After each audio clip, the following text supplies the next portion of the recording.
and welcome to Epiphytic Cacti.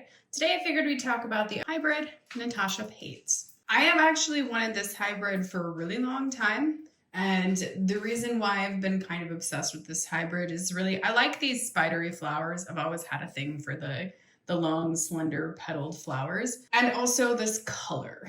So this beautiful kind of true shade of red, and it's got like a little bit of fuchsia kind of mixed in the flower. However, I have tried to grow this hybrid on multiple different occasions. I have picked up several cuttings in the United States. I believe I've picked up a small plant in the United States. This particular one came from Cacti in Germany. I think I've had this for about 2 years. What's happened with all of them is that I've ended up with kind of this strange, ugly, spotty growth. There you can see I'll get like this kind of ugly dieback kind of thing happening here. Just has been a really difficult kind of experience trying to grow this. So I'm a little bit surprised that this has bloomed. But one thing that is really interesting is that the new growth, there's a new branch here. Let me see if I can get this guy in here. You can see this new branch is actually really healthy looking and completely clean looking. I have seen plants do this before, where it's like they're really struggling and they're really like trying to kind of get established. And I don't know if it's an environmental kind of thing. And then all of a sudden, bam, they just start growing absolutely beautifully. So, you know, this actually might be kind of a thing that's going to happen with Natasha Paetz. I do know that I have another plant downstairs of Natasha Paetz that has had a similar kind of life. You know, it had a really, really rough start. I started it from cutting. It was really problematic. And then it was like one day it just decided it was going to start growing really beautifully. And I will say that that one is also in bud. But I do actually kind of want to show this and you know, just for like awareness, is not all of my epiphyllum look really beautiful. You know, I have some that grow absolutely gorgeous where like they don't have any real serious like ugly growth patterns or spots or any issues like that. But then I have others that, you know, look a little bit rough like this guy does. This does look a little bit rough. There's another new branch which does look a little bit better. But it's also been growing really strange, like just all out of the end of this one cutting. So that's a little bit funny. But after 2 years, this is about as much as this plant has done for me. And I know that this plant grows really well for other people. So I think that there's just, again, sometimes it's an environmental kind of thing. There are places where like you just legitimately cannot grow a certain hybrid. They just don't like it.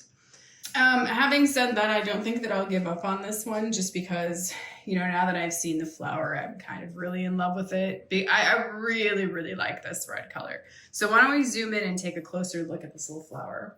There we go. You can probably see what I'm talking about here. It's got like this very, very, very strong, particularly on the inner petals, it has a very, very strong red midstripe. And then at just the very outer edges, it is sort of fringed with a fuchsia. Kind of a fuchsia color. Let's see if I can get this to catch the light in exactly the right way. The camera, it's always hard to differentiate between those two colors on camera. When a flower, like even when you're taking pictures, when the color is actually this red, and then when you get these kind of fuchsia colors and they're mixed in, it can be really hard to photograph or, you know, take any kind of imagery of flowers that are like that to actually capture those colors.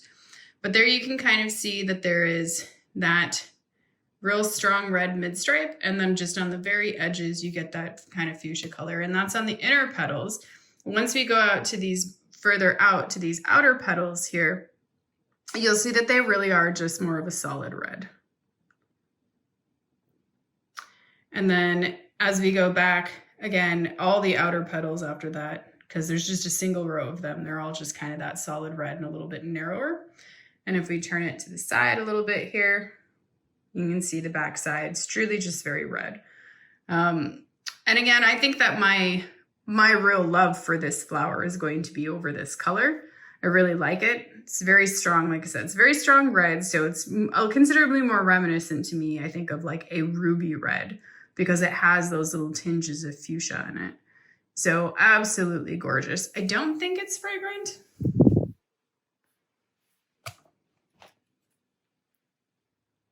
Oh, I lied. it is fragrant. Huh. I've got Furlang's Gold blooming in the background here, so much to my surprise, it is actually fragrant.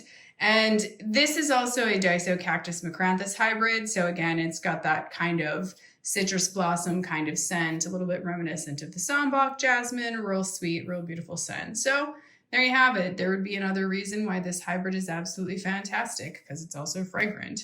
I hope that you've enjoyed the Epiphytic hybrid Natasha Paetz as much as I have. Thank you for watching, and happy cacti growing.